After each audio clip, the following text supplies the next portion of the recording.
Halo, jumpa lagi dengan saya. Kita ngobrol-ngobrol seperti biasa. Tema obrolan hari ini adalah soal bisnis ya, manajemen. Yaitu bagaimana mencegah penipuan atau tertipu oleh rekan bisnis ya.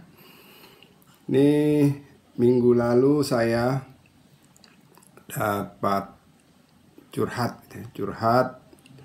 Ada 3 orang yang curhat ke saya dengan cerita yang sama, ya hampir sama.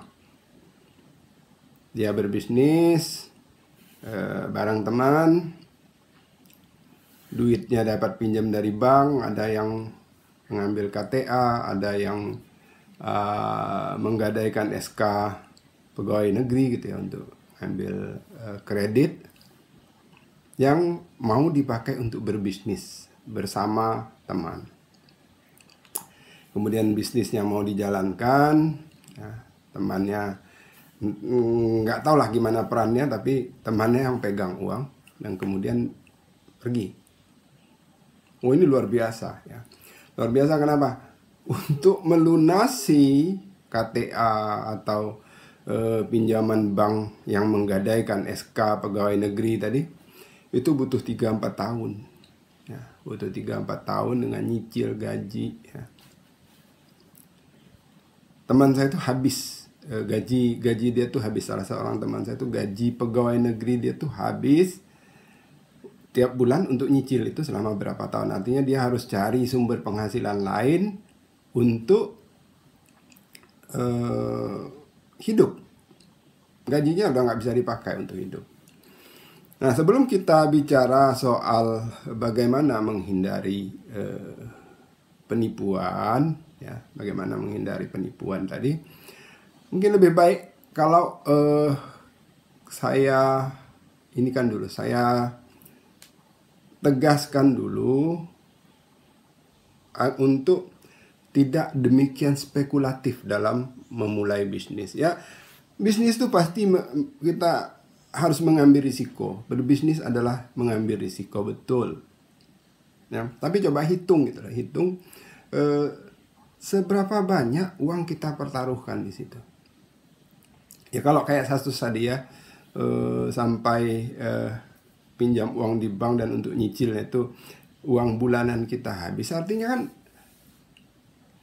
ibarat kita mempertaruhkan semua yang ada pada kita untuk memulai sesuatu bisnis ya.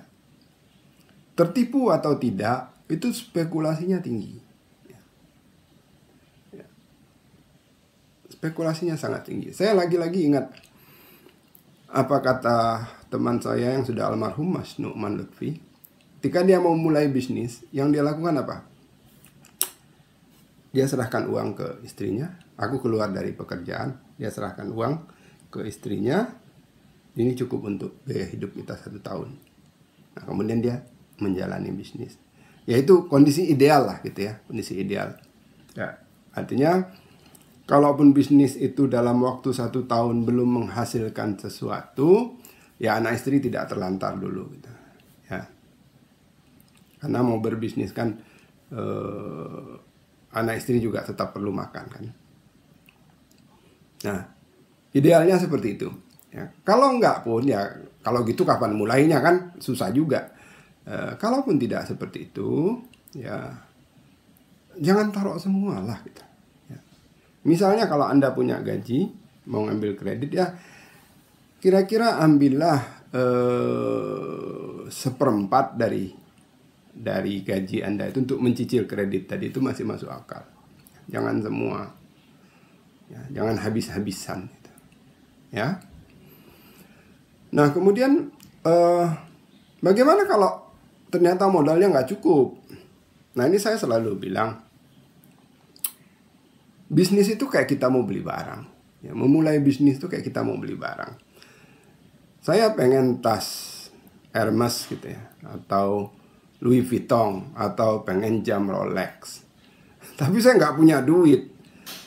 Ya ngapain saya memaksakan diri untuk punya duit buat beli itu? punyalah sesuatu yang memang sesuai dengan kantong saya. Sama berbisnis juga gitu. Saya pengen bisnis, ya, tapi kok modalnya 500 juta, saya nggak punya. Ya sudah, sama seperti Louis Vuitton tadi, itu bukan jatah lu. Gitu. Itu bukan bisnis buat kamu. Itu bukan sama seperti, itu bukan tas buat kamu, itu bukan jam buat kamu, itu bukan bisnis buat kamu. Ya. Mulailah bisnis dengan kemampuan yang wajar, ya, dengan modal yang wajar sesuai dengan kemampuan Anda. Banyak kok, ya, bisnis yang tidak memerlukan modal besar. Ya. Jangan nekat mengambil risiko yang kemudian membuat Anda terkapar di kemudian hari. Tetap harus ada perhitungannya. Karena sudah banyak kasusnya orang yang terkapar, terlantar. Ya. Walaupun banyak juga yang nekat gitu kemudian berhasil. Ya. Nah, Anda mau yang mana gitu ya? Kalau memang mau terkapar nanti ya silakan. Tapi sadari dari awal bahwa ada kemungkinan Anda akan terkapar. Nah, kemudian bagaimana tadi ceritanya mencegah agar uang itu tidak dibawa lari oleh teman. Ini kan menurut saya klise banget ya. Klise banget di masa sekarang. Masih bisa kok orang ditipu ya. Kok masih bisa orang ditipu, uangnya dibawa lari begitu. Ya, padahal kan kita bisa dengan mudah mengontrolnya. Saya katakan bahwa bisnis itu soal trust. We have to trust many people. Kita harus banyak mempercayai banyak orang ketika kita mulai bisnis. Mempercayai rekan bisnis, mempercayai pelanggan, mempercayai supplier kita, mempercayai karyawan kita, itu betul. Tapi di sisi lain, jangan beranggapan bahwa manusia itu suci. Nah, ini salah. Dalam bisnis tidak ada. Bukan hanya dalam bisnis, dalam manajemen tidak ada prinsip bahwa manusia itu suci. Enggak. Manusia itu mungkin melakukan kesalahan, entah karena dia dari sononya memang penipu, atau dia berubah jadi penipu karena melihat kesempatan, atau dia berubah jadi penipu karena dia dalam keadaan terdesak. Banyak kasus, misalnya orang itu baik, ya, tiba-tiba melarikan uang. Kenapa? Ya baik, dia belum dapat kesempatan, nggak kelihatan jeleknya. Begitu dia dapat kesempatan, nongol semua kejelekannya. Atau baik pada saat dia tidak sedang dalam masalah. Ketika dia sedang dalam masalah, ada uang segar di tangan, dia dengan gampang melarikannya. Itu banyak kemungkinan itu. Maka saya menganjurkan untuk pakai istilah mak saya dulu, ya. Mending kita berantem di depan daripada kita berantem di belakang. Genahkan urusan kontrol, ya. Genahkan urusan kontrol. Jangan sampai serahkan uang kepada orang tanpa kontrol. Kuncinya itu sih, jangan serahkan uang. Ini untuk kasus, misalnya kasus yang diceritakan sama saya. Jadi ceritanya 2 orang berbisnis bagi kerja.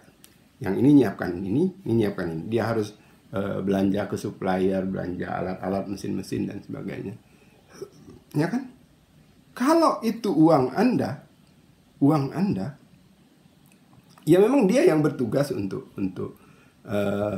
belanja dan sebagainya. Kenapa dia yang perlu transfer gitu kan? Sederhana itu. Maaf ya, uangnya tetap saya pegang, ya. Coba negosiasi ya, dengan supplier segala macam. Ya. Sudah jelas pembeliannya, ya, baru transfer. Jangan serahkan ke dia nih, kamu beli, enter transfer semua. Ya dibawa lari lah uangnya.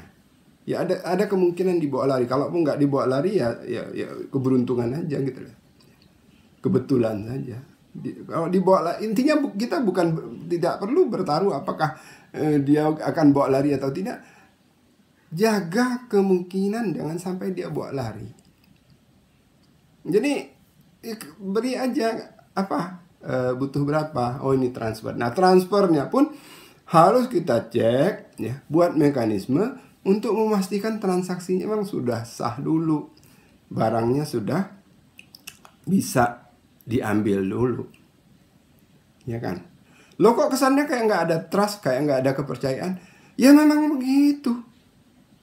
Di perusahaan misalnya, di perusahaan yang bisa tanda tangan transfer itu, enggak satu orang yang harus tanda tangan. Setiap kali transfer, biasanya 2 orang tanda tangan, baru bisa duit transfer jalan. Ada proses approval. Makanya saya bilang, kalau mau berbisnis itu, siaplah untuk belajar manajemen. Khususnya manajemen keuangan, bagaimana mengelolanya. Gimana ngelola uang supaya tidak boros? Gimana ngelola uang supaya tidak diselewengkan? Ya harus buat. Nggak perlu segan sungkan. Nggak perlu. Kenapa? Kita bisnis kok, ngapain sungkan? Ya? Kamu bisa mungkin berubah jadi maling, aku mungkin berubah jadi maling, maka kita jaga supaya kita jangan salah satu dari kita jadi maling. Udah begitu aja. Dan yang dikontrol nggak usah baper, biasa aja. Lu kalau kerja di perusahaan emang kalau misalnya ada sistem apa tadi double check itu kamu tersinggung kan? Nggak perlu tersinggung, biasa aja, itu proses manajemen. Ya, jadi sederhana sebenarnya. Jangan biarkan seseorang bebas melakukan transfer, pemindahan dana atau menguasai dana tanpa kontrol pihak lain. Itu sudah hal yang sangat mendasar lah. Jadi praktisnya tadi, kalau Anda pinjam uang dari bank untuk berbisnis, untuk beli mesin dan sebagainya, ya jaga agar uang itu ya hanya ditransfer kalau transaksinya sudah jelas. Anda yang pegang apa sih?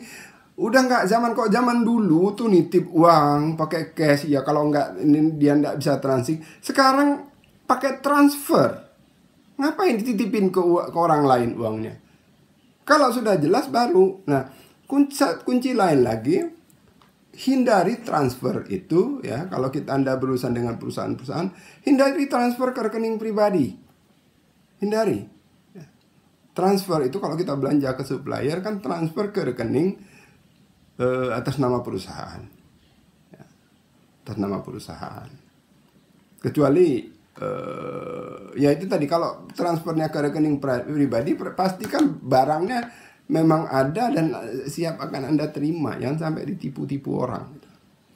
Ini hal dasar ya, hal dasar dalam berbisnis. Jangan sampai nyemplung bisnis itu kemudian menimbulkan malapetaka bagi Anda.